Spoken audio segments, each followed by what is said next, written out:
et qui nous a permis que ce matin, nous puissions nous réunir pour l'adorer, pour lui offrir un culte en l'honneur, en son saint nom. Alors que son nom soit béni. Merci pour la prière et aussi pour les cantiques que nous venons de chanter. Merci aussi à vous tous d'être là pour l'étude de ce matin. Alors, prenez votre Bible, la parole de Dieu.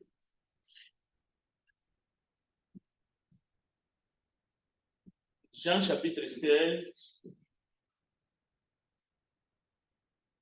verset 33. Si vous avez trouvé, allez-y. Je dis ces choses afin que vous ayez la paix en moi.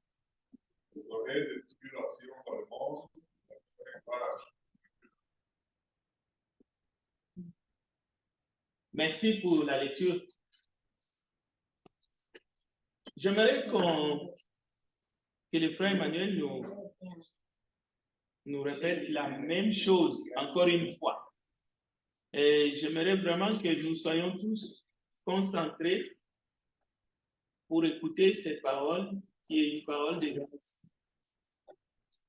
Écoutez bien ce que Jésus dit à ses disciples, mais aussi à nous ce matin. Écoutons. Je vous ai dit ces choses afin que vous ayez la paix en moi. Parce qu'on va le monde, je vais écrire le monde. Voilà. En guise d'introduction, le Seigneur, sachant que son heure est venue, il s'adresse à ses disciples et dit, je vous ai dit ces choses afin que vous ayez la paix en moi. Mais sachez, vous aurez des tribulations dans ce. Vous aurez des tribulations, mais sachez que j'ai vaincu le monde. Donc, il ne s'agit pas ici d'une tribulation, des tribulations. Il y en a plusieurs. Et ce qui était avec nous le vendredi, d'ailleurs, la méditation a été dirigée par notre frère Emmanuel, c'était 2 Corinthiens chapitre 6, verset 4. Là aussi, l'apôtre du Seigneur parle des tribulations. On va lire 2 Corinthiens 6, verset 4. Suivez bien le texte. Nous aurons l'occasion de développer ce thème de tribulation, mais on essaie déjà de commencer à poser les bases. 2 Corinthiens 6, 4. Mais nous nous rendons à tous égards comme à comme serviteurs de Dieu, en beaucoup de patience, dans les tribulations, dans les calamités, dans les défaites. Voilà. Les tribulations, les calamités.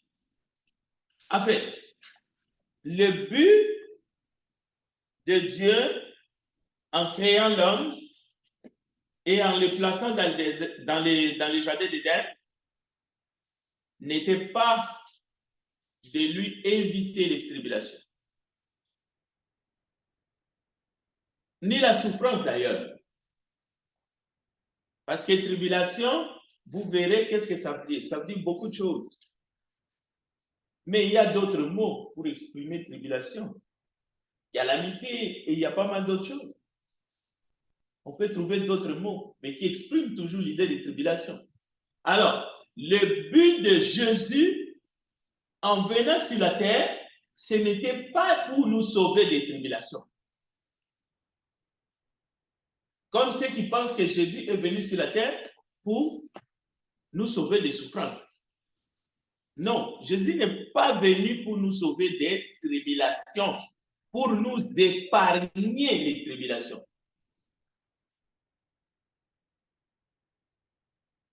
Non, Jésus est venu sur la terre pour nous sauver de nos péchés.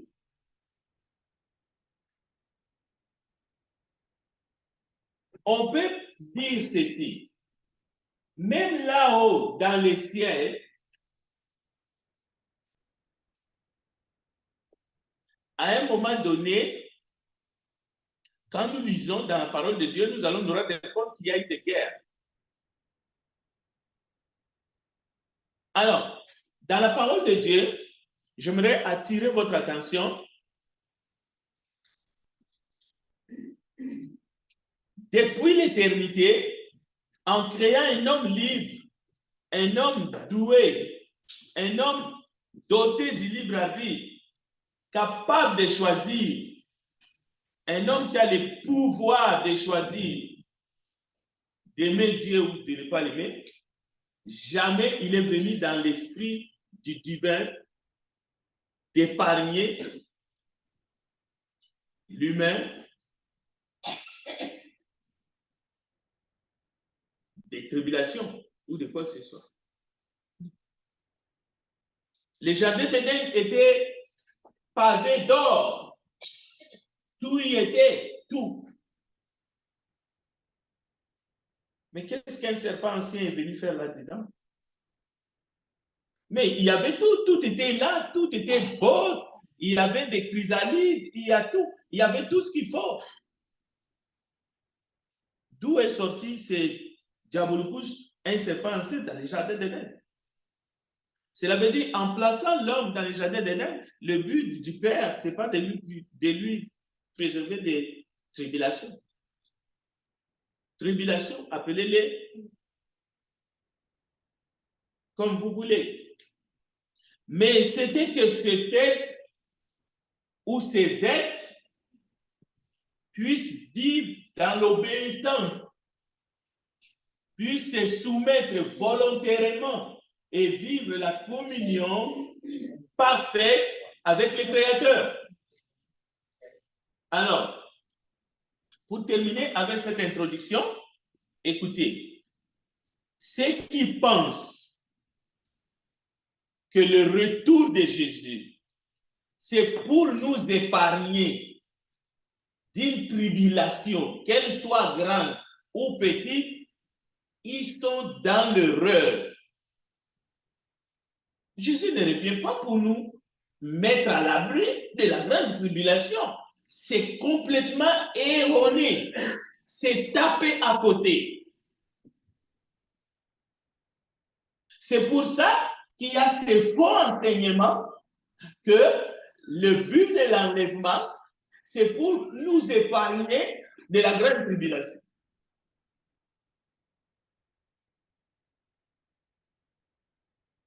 Dieu aurait épargné alors à Jésus-Christ, son fils bien-aimé, et Golgotha. Pourquoi il ne l'a pas fait? Dieu aurait quand même épargné son fils d'une manière ou d'une autre. Il aurait pu envoyer les 12 légions d'anges.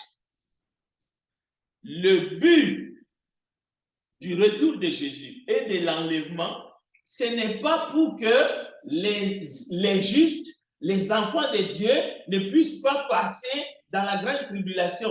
Déjà, la lecture est erronée de placer la grande tribulation à cet endroit-là. La lecture est erronée. Parce que déjà à l'an 70, dans Matthieu 24, Jésus parle des tribulations, des grandes tribulations, des guerres et des bruits de guerre. Et écoutez, il y a deux sortes de tribulations. Il y a des tribulations dont Dieu est l'auteur.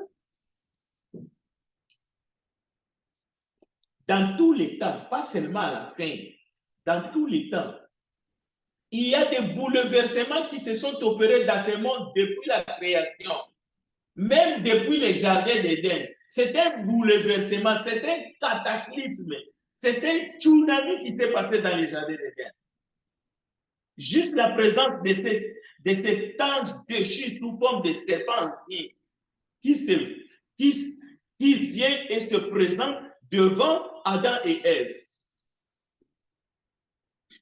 Ce qui s'est passé dans la vie d'Adam et Ève depuis la chute, écoutez, c'est un bouleversement terrible.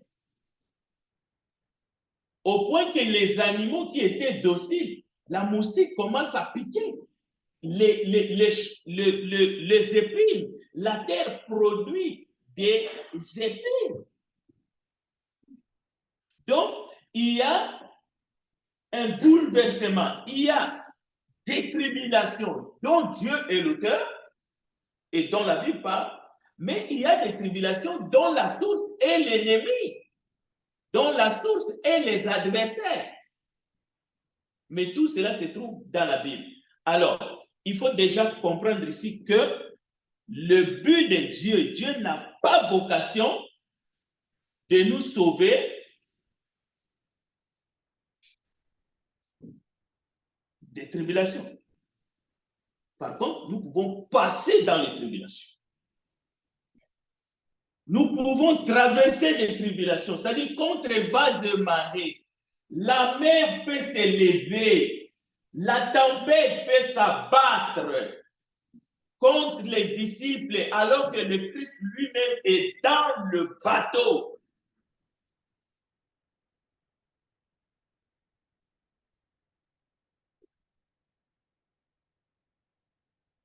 Le monde actuel peut être enroulé comme un manteau, détruit.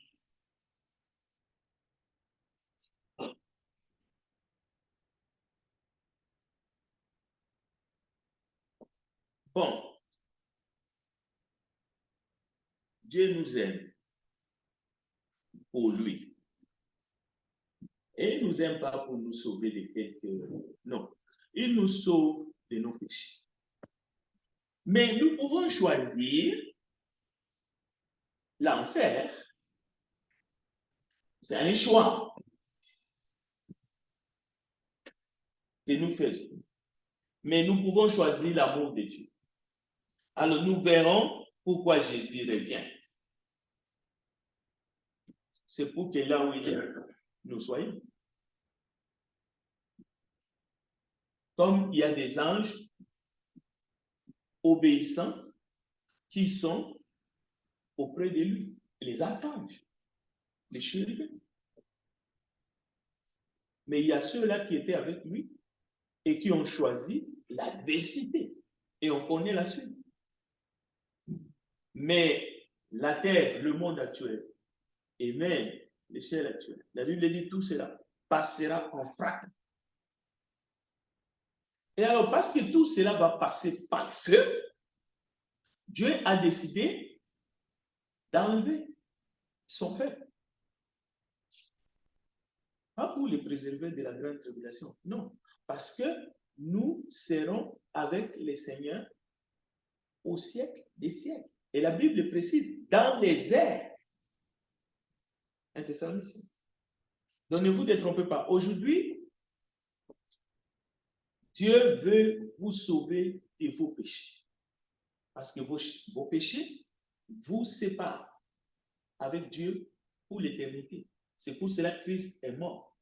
Mais il a dit qu'il reviendra pour nous chercher. Donc il viendra chercher son époux. Très important. Alors, nous allons illustrer tout cela par 3 histoires dans la Bible. 3 histoires dans la Bible. Et les 3 histoires sont des histoires de famille. Vous allez comprendre pourquoi, comment est-ce que Dieu peut nous enseigner. On va commencer. La première histoire, c'est l'histoire de David. Pas David seul, mais c'est l'histoire d'un fils et son père. David avait un fils, et d'ailleurs, son vieux, qui s'appelait Absalom. Ça, c'est la première histoire. La deuxième histoire, nous allons voir l'histoire d'un homme et de sa femme avec ses 2 filles. Il s'agit de Lot et ses 2 filles. Lot, sa femme et ses 2 filles. C'est la deuxième histoire. Et Lot, c'est le neveu d'Abraham. Ces histoires sont pleines d'enseignements. Et la dernière histoire, c'est l'histoire de Noé et ses enfants. À peine le déluge fini, à peine, Et vous pouvez appeler les déluges comme vous voulez. Les déluges, c'est quoi? C'est une grande tribulation pour les gens du monde. Mais à peine les déluges finis, une histoire de famille, Noé avec ses enfants. Mais dans cette histoire que nous allons parler de Noé et ses enfants, la femme de Noé est passée inaperçue. On peut se demander où est-ce qu'elle était. Où est-ce qu'elle était? La madame. Bien. J'aimerais dire ici, ce matin, avec ma main sur le cœur, que parent ne signifie pas seulement celui qui engendre biologiquement, c'est au-delà. Nous avons aussi des parents dans la foi. Tout comme nous avons des parents comme Joseph, l'époux de Marie, mais qui était un père adoptif. Il y a des parents adoptifs. Alors, dans l'histoire d'Absalom, qu'est-ce qui se passe au fait? Absalom en hébreu, qui veut dire littéralement père de la paix. Un personnage biblique, troisième fils de David, roi d'Israël. Il était beau. Quand on dit qu'il était beau dans le royaume, il était réputé un bel homme. Vous pouvez trouver son histoire dans le livre de 2 Samuel. Je vous donne les références. 2 Samuel. À partir du chapitre 13, vous allez trouver l'histoire d'Absalom. D'abord, lorsque la sœur d'Absalom, qui s'appelait Tamar, est violée par un certain Amon, un homme pervers,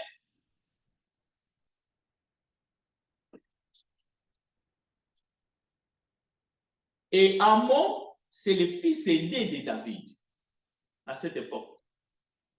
Donc, c'est un demi-frère d'Absalom et de Tamar, parce qu'Amon viole sa sœur. La Bible nous dit, dans 2 Samuel chapitre 13, verset 18, 2 ans plus tard, Absalom fait tuer Amon par des serviteurs. Il organise un festin. Il va convier, il va inviter tous les fils du roi. 2 Samuel chapitre 13, verset 18 à 28. Alors, une fois qu'il vient, il fait assassiner son demi-frère, son propre frère, Amon. Il fuit et va se réfugier chez son grand-père maternel. C'est une histoire de famille. Absalom va se réfugier là-bas. Il s'appelait Talmaï, roi de Geshur. Vous pouvez, Josué chapitre 12, verset 5. Mais 3 ans plus tard, son père lui fait grâce. Il est gracié. David lui fait faveur 3 ans plus tard. Il retourne dans la famille. Mais 4 ans plus tard, il se révolte. Il se révolte dans la ville d'Hébron, l'ancienne capitale d'Israël. Absalom, devenu maintenant le fils aîné, parce que les autres sont morts, ceux qui étaient devant lui, fils aîné de David, il va penser succéder à son père sur le trône. 2 Samuel 15, 20, vous pouvez les lire. Alors, vous comprenez pourquoi il se révolte contre son père. Il veut le pouvoir. Il veut le trône, mais à sa façon. Mais nous tous, nous savons que c'est celui qui va naître après lui plus tard, Salomon, qui va monter sur le trône. Mais lui, il le voulait, mais pas la force. Alors, il va venir avec tous les gens qui étaient derrière lui vers la capitale. Il va consulter quelques prêtres, des corrompus, et il va attaquer son père. Malheureusement, son père va fuir et aller se réfugier au-delà du Jourdain. Mais la bataille va s'engager entre les soldats de David et les soldats de son fils Absalom. Alors, au chapitre 18 de 2 Samuel et le verset 31, nous pouvons lire ceci. Je vais lire quelques versets. Et voici qu'arriva les Couchites. Il dit au roi que le roi, mon Seigneur, apprenne une bonne nouvelle. Aujourd'hui, l'Éternel t'a fait justice de tous ceux qui s'élevaient contre toi. Il faisait allusion à Absalom. Le roi dit à Couchite, tout va-t-il bien pour le jeune homme, pour Absalom, mon fils? Le Couchite répondit, qu'il soit comme ce jeune homme, les ennemis de mon Seigneur, le roi et tous ceux qui s'élèvent contre toi pour te faire du mal. Le roi, tremblant d'émotion, monta dans la chambre au-dessus de la porte et pleura. Il disait en marchant, mon fils Absalom, mon fils Absalom, que ne suis-je mort à ta place? Absalom, mon fils, au vain dire à Joab, celui qui a tué Absalom, voici que le roi pleure et se lamente sur son fils. La victoire ce jour-là fit changer en deuil pour tout le peuple, car le peuple entendit dire en ce jour-là, le roi est affligé à cause de son fils Absalom. Voilà la première histoire des familles. Et le peuple qui était à côté de David ne comprenait pas le comportement de David. Quelqu'un qui porte atteinte à ta vie. Et nous l'avons mis hors d'état de nuire. Et c'est lui que tu pleures au lieu de nous féliciter. Et les gens ont failli abandonner David.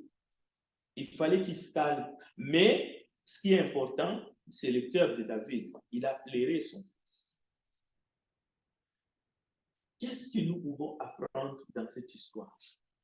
Quelle est la sagesse, l'enseignement que nous pouvons tirer ici?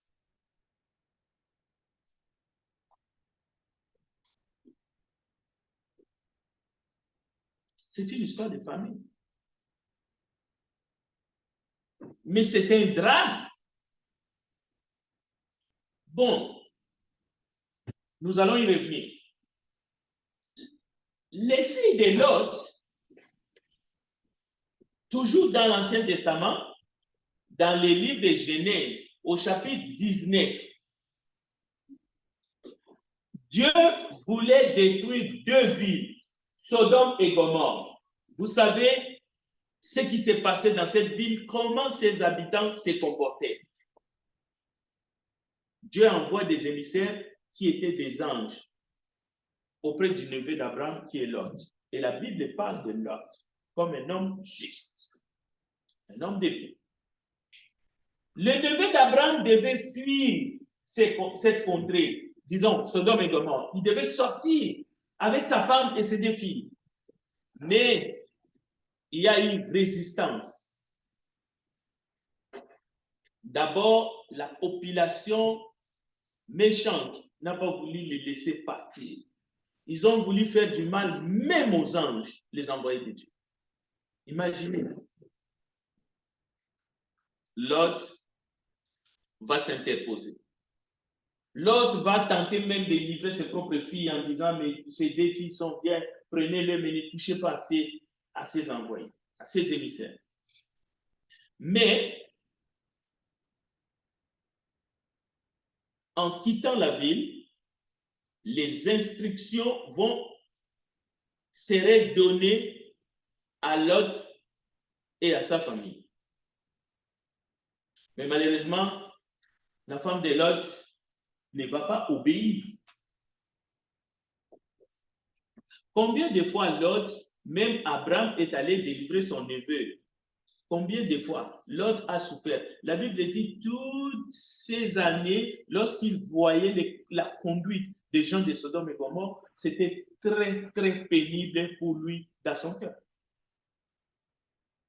Maintenant, ce que Dieu fait, c'est que Dieu voulait mettre un terme à cette situation. Parce que le Nouveau Testament nous dévoile. Lot, en voyant la conduite des gens de Sodome et Gomorrhe, Dieu voulait juste mettre un terme à cette souffrance de voir les choses se passer devant ses yeux. C'est ça que Dieu voulait mettre. Dieu ne voulait pas sauver Lot. Dieu pouvait sauver Lot différemment.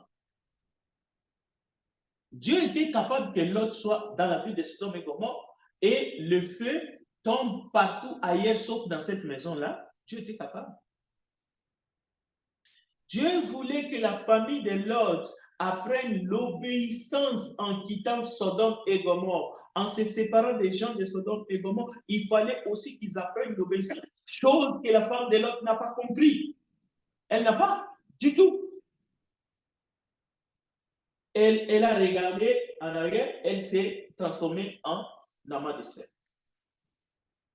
Mais l'affaire n'est pas finie parce qu'il y a une pluie du feu derrière et ils sont allés à Toa. Mais l'autre va continuer jusqu'à aller dans les grottes avec ses deux filles. Mais là, qu'est-ce qui va se passer dans les grottes?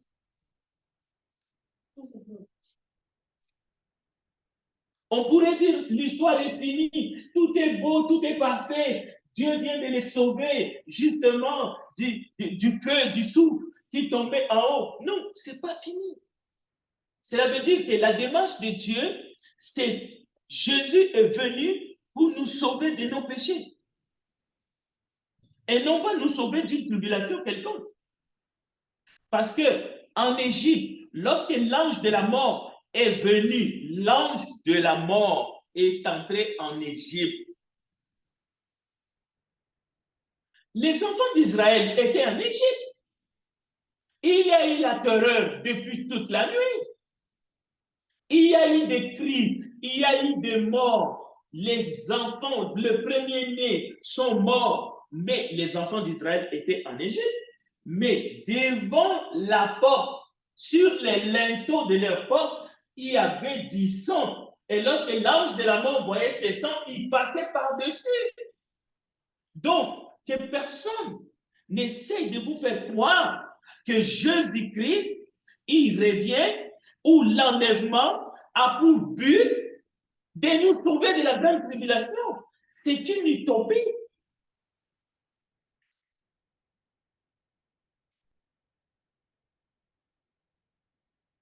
Bon, arrivé dans cette grotte où Lot est allé avec ses deux filles, la parole nous dit que les deux filles de Lot décident de coucher avec leur père. Ils décident. Et pour arriver, ils vont faire boire leur père. Mais c'est les conséquences tragiques de cette relation interdite, incestueuse, qui est grave dans la parole de Dieu. Parce que deux peuples, les Ammonites et les Moabites, vont justement seront engendrés par ces relations incestueuses. Et les Ammonites et les Moabites sont deux peuples ennemis d'Israël.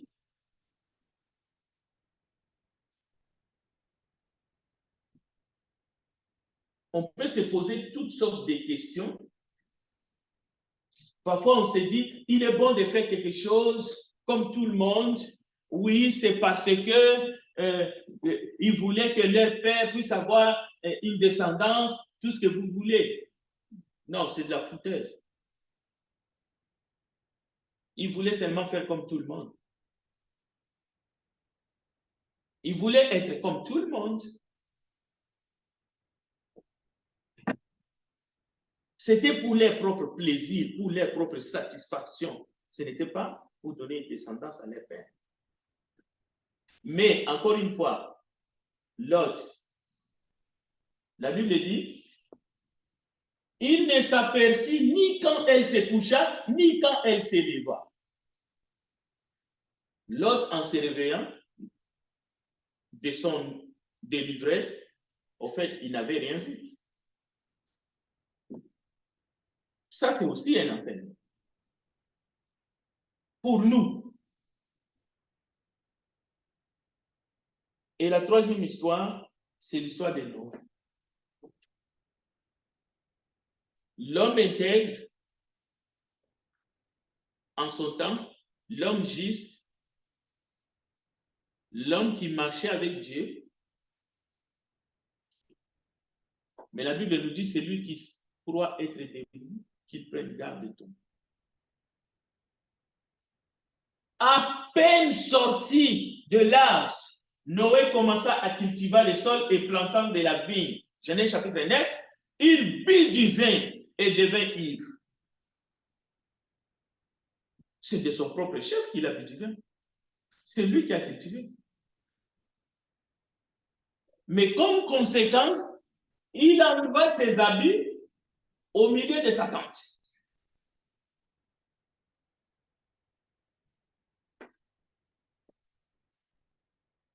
Sa femme inaperçue, mais c'est un enfant qui vient voir la nudité de son père.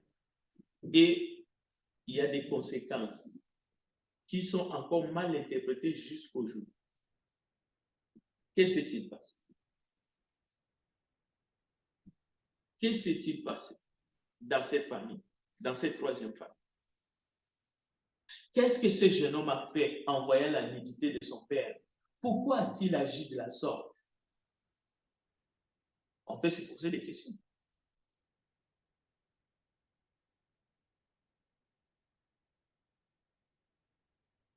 Jésus n'a-t-il pas changé l'eau en vin à Cana? Voilà comment certains raisonnent. Est-ce que parce que Jésus a changé l'eau en vin au premier mariage à Cana, c'est pour cela que Noé a bu du vin? Et il s'enivra au point d'enlever ses amis? Est-ce que la qualité du vin que Jésus a changé en provenance de l'eau et celui que Noé a mélangé, c'était la même? Est-ce que les gens qui ont bu dans le mariage à Cana, est-ce qu'ils ont enlevé les habits? Ils ont enlevé leurs habits. Pour dire comparaison n'est pas raison. Donc, on peut dire ici, c'est une histoire qui nous inspire aussi la pudeur. Donc, nous devons être prudents. Prudents. Afin que nos enfants ne puissent pas peut-être tomber sur quelque chose qui serait aussi un désastre dans leur vie. Nous devons apprendre à fermer les chambres, les portes des chambres. Pour qu'on ne nous trouve pas nus. Parce que la nudité, c'est quelque chose. Nous ne devons pas nous dénuder devant nos enfants.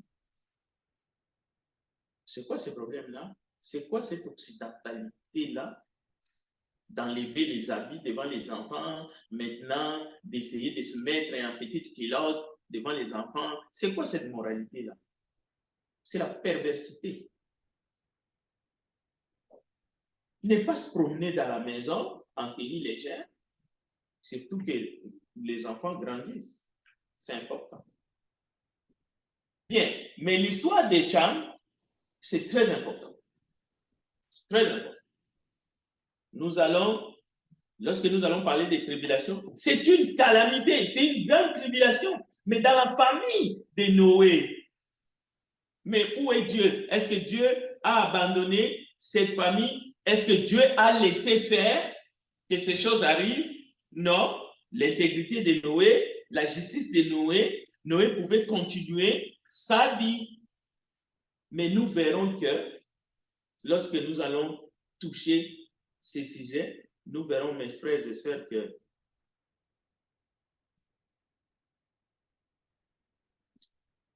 si nous voulons vraiment la sagesse de Dieu, Dieu ne nous a pas laissé libre. Si quelqu'un a une question, un commentaire, dans ces 3 histoires, parce qu'il faut que je m'arrête. Je suis obligé de m'arrêter. Question ou commentaire qui va nous permettre d'ajouter, parce que nous allons y revenir.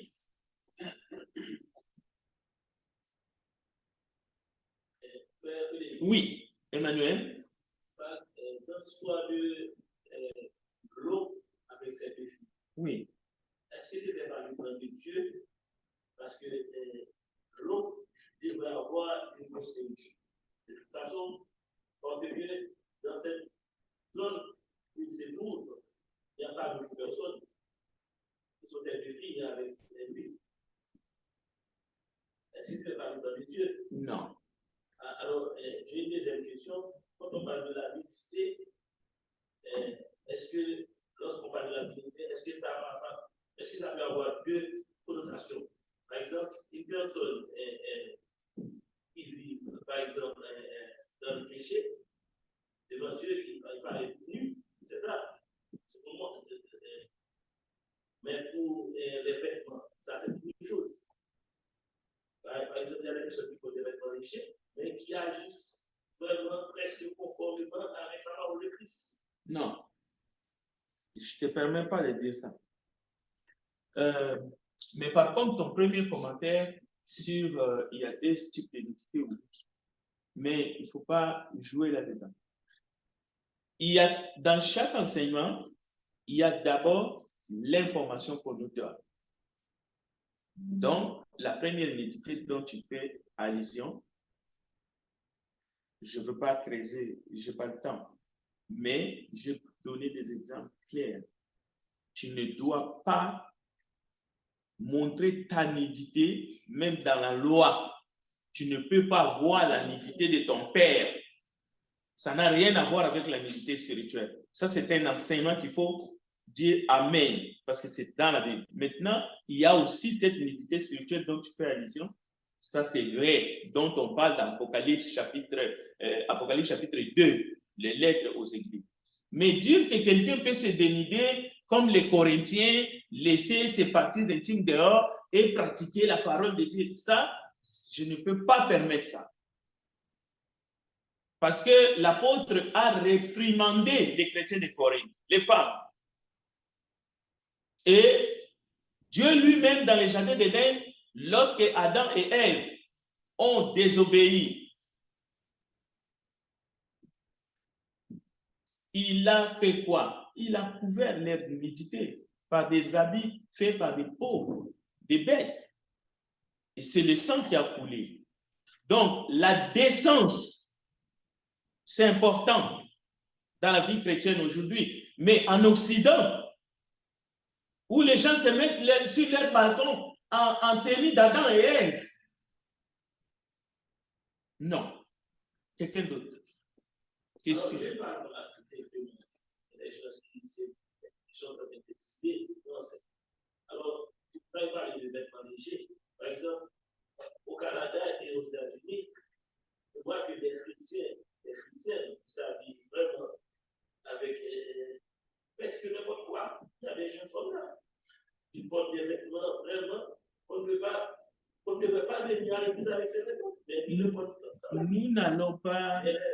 Seigneur, Emmanuel, tu as posé une question. C'est comme tu es venu avec une question, mais dans un sens où tu essaies de me faire voir que quelqu'un peut s'habiller légèrement. Au fait, enlevons le terme léger, indécemment, tout en appliquant la parole de Dieu. Mais là, tu parles bien, tout à l'heure là. Les enseignants ne font rien. Mais, attention, nous ne voulons pas donner un code vestimentaire aux membres de l'Église. Nous ne pouvons pas aller au-delà. Nous ne sommes pas là pour dire ça passe, ça passe pas. On ne va pas mettre un policier à la porte. C'est pas... Mais nous disons quand même, 1 Timothée chapitre 2 est clair. 1 Timothée chapitre 3, on parle des femmes, on parle des hommes. Aujourd'hui, aux États-Unis, il y a des lois qui passent. Les femmes peuvent se promener les seins nus. Ça, c'est le monde. Nous prêchons la parole. Nous nous limitons sur les écrits et chacun ici comprend le langage biblique, le langage spirituel. De quoi il s'agit? Je parlais de la nudité. Je n'ai pas parlé, les femmes doivent s'habiller comme ceci, il ne faut pas mettre les collants. Je ne veux pas tomber si bas, parce qu'après, c'est moi qui vais être ramassé. Je ne peux pas prêcher n'importe quoi. Je dis, il ne faut pas te porter des habits, des petites culottes, ta nudité exposée aux enfants, même si c'est tes enfants. C'est tout. Maintenant, la manière que nos sœurs s'habillent, ils peuvent se maquiller, ils peuvent vraiment être... écoutez, je ne vais pas entrer là-dedans, je ne vais pas me prendre les femmes sur mon dos. Mais je dois prêcher la parole de Dieu, ou les hommes d'ailleurs. Mais il y a les sectes qui enseignent, les femmes ne doivent pas porter des vêtements d'hommes, ainsi de suite. Mais ils tordent la parole de Dieu. Jésus lui-même ne portait pas un pantalon. Il portait quoi? Une robe. Maintenant, on va commencer à s'habiller comme les Juifs.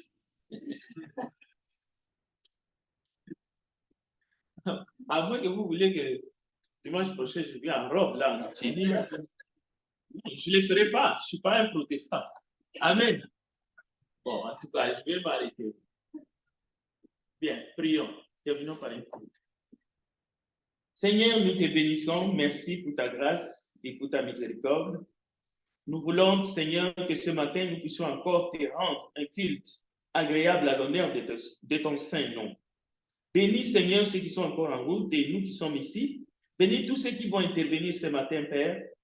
Que ces trois histoires de famille nous aident, Seigneur, afin que nous puissions marcher dans l'obéissance, en ne craignant pas ce qui tue le corps. Aucune tribulation, Seigneur, ne peut nous faire peur au point de régner ta parole. Aide-nous à tenir bon, à persévérer jusqu'à la fin, afin que nous puissions recevoir la couronne que tu as préparée pour les sanctifier.